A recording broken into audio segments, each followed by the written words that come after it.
La plante la plus reconnue pour ses vertus, c'est l'aloe vera, parce qu'il y a plusieurs types d'aloès. Et bien, l'aloe vera, c'est celle qui a le plus de vertus. Et on le connaît depuis la nuit des temps. Saint-Bilan, on sait que déjà les onguents à base d'aloe, ça soignait les brûlures. Et bien, aujourd'hui, on sait que les vitamines qui sont contenues dans la pulpe d'aloe sont truffées de vitamines, de minéraux, 80 nutriments, vitamine A, vitamine B1, B2, etc. Il y a même du calcium et du chlore à l'intérieur, du fer, du zinc. En fait, c'est une mine d'or, l'aloe vera. Oui, mais enfin, ne la prenez pas comme ça. Il faut attendre qu'il y a des gens très bien qui la synthétisent. Alors, tout est dans la pulpe, en fait, d'aloe vera, qui est connue depuis très très longtemps.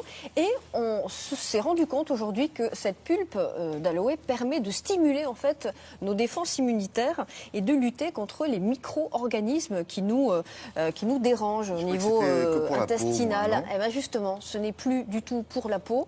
L'aloe vera, maintenant, ça peut se boire, ça peut s'ingérer, ça peut être consommé comme un aliment lambda. Alors, quels sont précisément les composants de l'aloe vera et surtout quels sont les mécanismes d'action de cette plante et de ses principes actifs? Un reportage.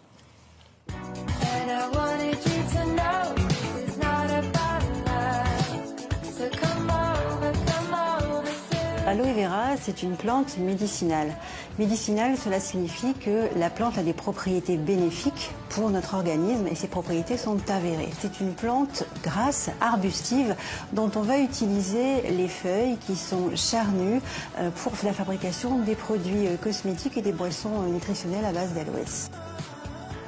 On utilise l'intérieur de la feuille. À l'intérieur de la feuille, on trouve un gel visqueux, assez épais, riche en eau, qui fabriquera après la pulpe pour l'utilisation quotidienne. Alors voici la pulpe que l'on appelle le mucilage et qui contient tous les principes actifs. Qu'y a-t-il dans ce mucilage? Il y a 99% d'eau puisque la plante stocke de l'eau et 1% de principes actifs. Les principes actifs sont très très nombreux puisqu'on va en trouver environ 250. On a une synergie de tous ces principes actifs entre eux. La sémanane, le glucide complexe, est effectivement à l'origine sûrement des effets sur notre organisme. L'aloe vera a différentes vertus. De manière traditionnelle, on sait parfaitement que l'aloe vera en usage externe, en application sur la peau, a des vertus anti-inflammatoires, cicatrisantes, hydratantes, apaisantes.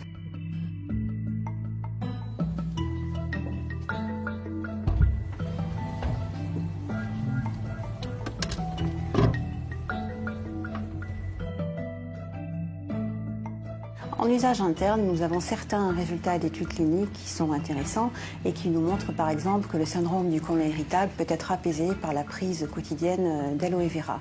La même chose pour des ulcères digestifs qui vont être cicatrisés beaucoup plus rapidement. On peut dire donc que l'aloe vera en usage interne est anti-inflammatoire, stimule les défenses naturelles. On va aussi avoir un effet anti-fatigue, donc c'est vraiment un booster de santé.